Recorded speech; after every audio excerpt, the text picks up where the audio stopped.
வடகிழக்கு பருவமழை தொடங்கி இப்போ தமிழ்நாடு முழுக்கவே மழை பெஞ்சிட்டு இருக்கிற சமயத்துல சென்னையில பெய்யற மழையை நினைச்சு பலரும் தங்களுடைய அச்சத்தை வெளிப்படுத்துறதை பார்க்க முடிஞ்சது. ஏன்னா மழை தண்ணி தேங்கி நிற்கும், எங்களால் நகர முடியாது, இயல்பு வாழ்க்கை பாதிக்கப்படுறோம் அப்படின்னு சொல்லி பலரும் தங்களுடைய அச்சத்தை வெளிப்படுத்திட்டு இருக்கிறாங்க. ஆனா அதே சமயம் இந்த மாதிரி மழை நீர் தேங்கக்கூடாது, சரியான முறையில் மழைநீர் வடிகால் பணிகள் மேற்கொள்ளப்படணும், மழை நீர் குடியிருப்பு பகுதிக்குள்ள போகாம அது சரியா போய் கடல்ல கலக்கணும் அப்படின்னு சொல்லி சென்னை மாநகராட்சி மூலமாகவும் துணை முதலமைச்சரான உதயநிதி ஸ்டாலின் அவர்களாலையும் பல்வேறு முயற்சிகள் மேற்கொள்ளப்பட்டு இது மக்களுக்கு புதிய நம்பிக்கையை கொடுத்திருக்கிற சமயத்துல தான் துணை முதலமைச்சரான உதயநிதி ஸ்டாலின் அவர்கள் சென்னை முழுக்கவே பல்வேறு பகுதிகளிலும் இந்த பணிகள் தொடர்பான ஆய்வுகளை மேற்கொண்டு வராரு. எனவே இவர் தொடர்ச்சியா 3 நாட்களாக என்னென்ன பணிகளை மேற்கொண்டாரு, எந்தெந்த இடத்துக்கெல்லாம் பயணம் பண்ணியிருக்காரு, என்னென்ன நடவடிக்கைகளை எடுத்தார் அப்படின்னு சொல்லி நம்மளுடைய பேரலை ஆசிரியரான மில்டன் அவர்கள் தனக்கு கிடைச்ச தகவல் படியும் செய்தி சேகரிப்போட அடிப்படையிலையும் Facebookல ஒரு நீண்ட நெடிய பதிவை வெளியிட்டிருக்காரு. அந்த பதிவை படிக்கும் போது துணை முதலமைச்சரான உதயநிதி ஸ்டாலின் அவர்கள் ஒரு மாபெரும் வேலை திட்டத்தில் இறங்கியிருக்கிறாரு அப்படிங்கிறது புலப்படுது. சரி, அவர் என்ன பதிவிட்டிருக்காரு அப்படிங்கிறத பார்ப்போம். அதுக்குத்தானே மக்கள் தேர்ந்தெடுத்திருக்காங்க என நிறைய இடங்களுக்கு போக போறீங்க, அந்த கல்வெட்டுலாம் போய் பார்க்க போறீங்க, தண்ணீர் வெளியேறக்கூடிய இடங்கள் அதுக்கான மக்கள் தேர்ந்தெடுக்கிறாங்க. துணை முதலமைச்சர் பதில் கொடுத்த வீடியோ நேற்று வைரலாச்சு அப்படின்னும் அப்படி என்ன செஞ்சிருக்காருன்னு தேடி போய் பார்த்தேன், உண்மையாலுமே பிரமிப்பா இருக்கு அப்படின்னு சொல்லி பதிவிடுறாரு. ஊரே தீபாவளி கொண்டாடின அரசு விடுமுறை நாளான அக்டோபர் 20 திங்கட்கிழமை அன்னைக்கு கண்ணகி நகர் பகுதியில் ஒக்கியமடுவின் இடதுபுறம் கரையில் தூர்வாரும் பணிகளை நேரில் போய் ஆய்வு பண்ணார் அப்படின்னும் மேடவாக்கம் மற்றும் சோழிங்கநல்லூரை இணைக்கிற செம்மொழி சாலையில் நெடுஞ்சாலைத்துறை மேற்கொண்டு வரும் வெண்ட் கிளியரன்ஸ் பணிகளை ஆய்வு செஞ்சார் அப்படின்னும் மேம்பால பணி மற்றும் சென்னை பள்ளிக்கரணை சதுப்பு நில பகுதியிலிருந்து மழைநீர் வெளியேறக்கூடிய ஒக்கியமடு நீர்வழிப்பாதை விரிவாக்கத்தை நேரில் சென்று ஆய்வு செஞ்சிருக்காரு அப்படின்னு சொல்லியிருக்காரு. மேலும் அதுக்கு அடுத்த நாளான அக்டோபர் 21 செவ்வாய்க்கிழமை அன்னைக்கு முதல் வேளையாக மழை பாதிப்புகள் மற்றும் முன்னேற்பாடுகள் பணி பற்றி முதலமைச்சர் தலைமையில் தலைமைச் செயலகத்தில் நடைபெற்ற ஆய்வுக் கூட்டத்தில் பங்கேற்றிருக்கிறார் அப்படின்னும் அடுத்து இந்திரா நகர் காமராஜர் அவனியும் முதல் தெருவில் அரசின் சார்பில் அமைக்கப்பட்டிருக்கிற தற்காலிக முகாம்கள், அதாவது தாழ்வான பகுதிகளை சேர்ந்த பொதுமக்களை மழைக்கு முன்பாகவே முன்னெச்சரிக்கையோட மீட்டு தங்க வைக்கும் இடம் சென்னையில் பல இடங்களை ஏற்பாடு செய்திருக்கிறார்கள் அப்படின்னு சொல்லி அதில் தயார் நிலையில் இருக்கிற சமையலறையை ஆய்வு செஞ்சிருக்காரு அப்படின்னு சொல்லியிருக்காரு. மேலும் வேளச்சேரி MRTS ரயில்வே ஸ்டேஷன் பக்கத்தில் தாழ்வான இடத்துல தண்ணீர் தேங்கி இருக்கிறத பார்வையிட்டு அதை வெளியேற்றும் பணியில் உள்ள அதிகாரிகளை ஆன் த ஸ்பாட்ல சந்திச்சு பேசியிருக்கிறார் அப்படின்னும் சிறுமலை அப்படின்னாலே சென்னை வேளச்சேரி பகுதியில் மேம்பாலங்களில் வாகனங்களை நிறுத்துகிற சூழல் நிலவும், அதுக்கு தீர்வு ஏற்படுத்தும் வகையில் அங்கே உயரமான பகுதிகளில் பார்க்கிங் செய்வதற்கான இடங்களை நேரில் சென்று பார்வையிட்டிருக்கிறார் அப்படின்னு சொல்லியிருக்காரு. தென் சென்னை பகுதியில் 1.5 லட்சம் குடும்பங்களை காப்பாற்றும் வகையில் நாராயணபுரம் ஏரியிலிருந்து பள்ளிக்கரணை சதுப்பு நிலம் வரை தண்ணீர் எதுவும் தேங்காமல் இருக்க எடுக்கப்பட்டு வரும் நடவடிக்கைகளை ஆய்வு செஞ்சு களத்தில் அதிகாரிகளோட ஆலோசனையில் ஈடுபட்டிருக்கிறார் அப்படின்னு சொல்லியிருக்காரு. மேலும் பள்ளிக்கரணை IIT குடியிருப்பு பகுதியில் அமைக்கப்பட்டிருக்கிற தற்காலிக தங்கும் முகாமை ஆய்வு செஞ்சிருக்கிறாரு. அங்கே இருக்கிற சமையல் கூடத்துக்கு போய் அரிசி மளிகை பொருட்கள் உட்பட எதெல்லாம் ஸ்டாக்ல இருக்கு அப்படிங்கிற விவரத்தை பற்றி கேட்டு அறிஞ்சிருக்கிறாரு. அடுத்து தென் சென்னை ஆதம்பாக்கம் பகுதியில் தேங்குற மழை நீரை வேளச்சேரி வழியா பள்ளிக்கரணை சதுப்பு நிலத்துக்கு கொண்டு சேர்க்கும் வீராங்கல் ஓடை தூர்வாரப்பட்டுள்ளதை ஆய்வு செஞ்சிருக்கிறாரு. அதனுடைய கரையோரங்களில் 1.3 கிலோமீட்டர் தூரத்துக்கு தடுப்பு சுவர் எழுப்பப்பட்டிருக்கிறத நேரில் சென்று முழு விசிட் அடித்திருக்கிறார் அப்படின்னு சொல்லி பதிவு பண்றாரு.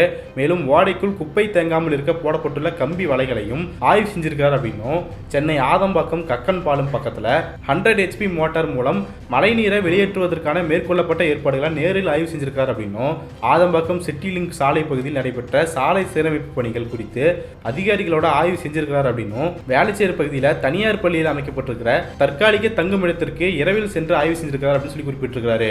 அடுத்து அக்டோபர் 22 புதன்கிழமை அன்னைக்கு முதல் வேலையா அவருடைய சொந்த தொகுதி, அதாவது சேப்பாக்கம் திருவல்லிக்கேணி தொகுதியில் VR தேர்வு பகுதியில் அமைக்கப்பட்டிருக்கிற தற்காலிக தங்கும் இடத்துல ஆய்வு செஞ்சிருக்கார் அப்படின்னும் சிந்தாதிரிப்பேட்டை ஐயா தேர்வு பகுதியில் அமைக்கப்பட்டிருக்கிற சமையல் கூடத்தில் ஆய்வு செஞ்சிருக்கார் அப்படின்னும் அந்த சமையல் கூடத்தில் அரிசி மளிகை பொருட்கள் பிரெட்டு பால் போன்ற அத்தியாவசிய பொருட்கள் அங்கே வைக்கப்பட்டிருக்குது அப்படின்னு சொல்லி குறிப்பிடுறாரு.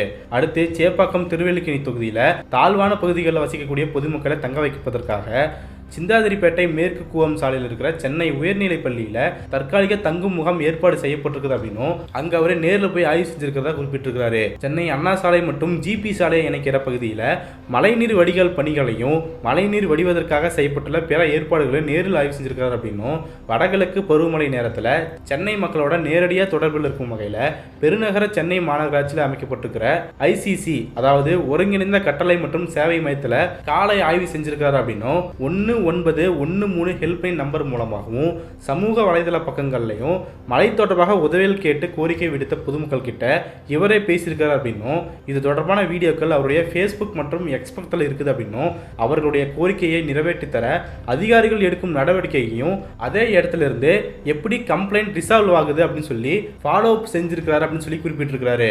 அடுத்து சென்னை மாநகராட்சி சார்பில் 30 கோடி மதிப்பில் விருகம்பாக்கம் கால்வாய் சீரமைப்பு பணிகளை அண்மையில் தமிழ்நாடு அரசு துவங்கி இருந்தது அப்படின்னும், அந்த பணிகளை ஆய்வு செஞ்சு அதனுடைய தற்போதைய நிலையையும் பணியில் இருக்கிற முன்னேற்றங்கள் பற்றியும் மாநகராட்சி அதிகாரிகளோடு சேர்ந்து ஆய்வு பண்ணியிருக்கிறார் அப்படின்னும், சென்னை நுங்கம்பாக்கம் ஜெய்சங்கர் லேன் பகுதியில் மழை தொடர்பான முன்னேற்பாடு பணிகளை ஆய்வு செஞ்சிருக்காரு அப்படின்னும், சென்னை புறநகரில் முக்கியமான இடமான மேடவாக்கம் ஜங்ஷன் பகுதி, அதாவது அது சற்றே தாழ்வான பகுதி அப்படின்னு சொல்லி குறிப்பிட்டு, அந்த பகுதியானது சிறு மழைக்கே நீர் தேங்க வாய்ப்பு இருப்பதால் அங்கே போய் ஆய்வு மேற்கொண்டிருக்காரு அப்படின்னும், அதிக மழைப்பொழிவால் சென்னை மேடவாக்கம் ஏரியை ஒட்டி இருக்கிற கரையோர பகுதிகளில் நீர் சூழ்ந்திருந்த நிலையில் அதை வெளியேற்ற நேரில் போய் ஆய்வு பண்ணியிருக்கிறார் அப்படின்னும், அங்கிருந்த பொதுமக்கள் கிட்ட நேரடியாக கருத்துக்களையும் கேட்டிருக்கிறார் அப்படின்னு சொல்லி குறிப்பிட்டிருக்கிறாரு.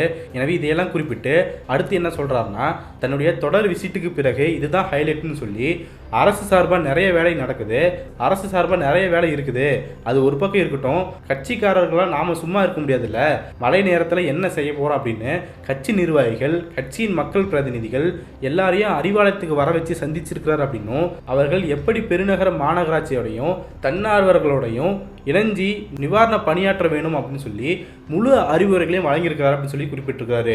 எனவே படிக்கும் போதே இவ்வளோ இருக்கு, இதெல்லாம் வெறும் 3 நாட்களில் இவர் ஓடிய ஓட்டம் என்னவாக இருக்கும் அப்படின்னு சொல்லி அதிர்ச்சி கலந்த ஆச்சரியத்தோட குறிப்பிட்டிருக்கிறாரு.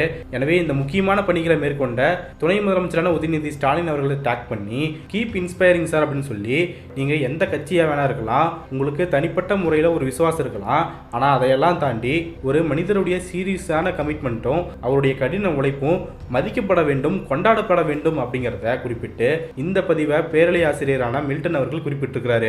எனவே இந்த பதிவை தான் ஃபேஸ்புக்கில் நிறைய பேர் ஷேர் பண்ணிட்டு இருக்காங்க அப்படிங்கிறத பார்க்குறோம். லேசான மழை தொடங்குவதற்கு முன்னாடியே இப்படிப்பட்ட பணிகளை மேற்கொண்டு அதை நேரில் போய் ஆய்வு பண்ணி அதை முறைப்படுத்தி பல்வேறு கட்ட வேலைகளில் துணை முதலமைச்சரான உதயநிதி ஸ்டாலின் அவர்கள் ஈடுபட்டிருக்கிறார் அப்படிங்கிறது இதன் மூலமாக நமக்கு புலப்படுதுங்க.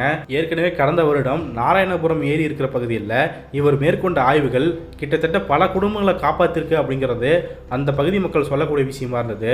அதை பற்றின ஒரு டாக்குமெண்ட்ரியையும் நம்ம பேரலை சார்பாக ஷூட் பண்ணி நாம் பதிவு பண்ணியிருக்கிறோம், அதையும் நீங்கள் போய் பார்க்கலாம். எனவே அந்த வேலைப்பாட்டை விட பல மடங்கு வேலைப்பாடுகளை துணை முதலமைச்சரான உதயநிதி ஸ்டாலின் அவர்கள் செஞ்சிட்டு இருக்கார் அப்படிங்கிறது நம்ம கண்கூட பார்க்கக்கூடிய விஷயமா இருக்குது. எனவே ஒரு துணை முதலமைச்சர் அரசு ரீதியாகவும் இன்னொரு பக்கம் கட்சி ரீதியாகவுமே நம்ம செய்ய வேண்டிய செயல்பாடுகள் என்னென்ன அப்படிங்கிறதெல்லாமே முறையாக கண்காணித்து அறிவுறுத்தி செஞ்சுட்டு வராரு. அதே சமயம் பொதுமக்களான நமக்குமே பல்வேறு பொறுப்புகள் இருக்குது அப்படிங்கிறது அவங்க கவனிக்க வேண்டிய விஷயமா இருக்குதுங்க. எனவே எந்த பேரிடர் காலம் வந்தாலும் சரி, அரசும் மக்களும் சேர்ந்து இயங்கும்போது அங்கே பெரிய விபத்துகள் தடுக்கப்படும், மீட்பு பணிகள் விரைவாக நடக்கும், பதற்றம் குறையும் அப்படிங்கிறத நம்ம பார்க்க முடியுது. எனவே எந்த பேரிடர் காலமாக இருந்தாலும் அரசோடு சேர்ந்து மக்களும் கைகோர்த்து நிற்க வேண்டும் அப்படிங்கிறது தான் நம்மளுடைய எதிர்பார்ப்பாக இருக்குதுங்க.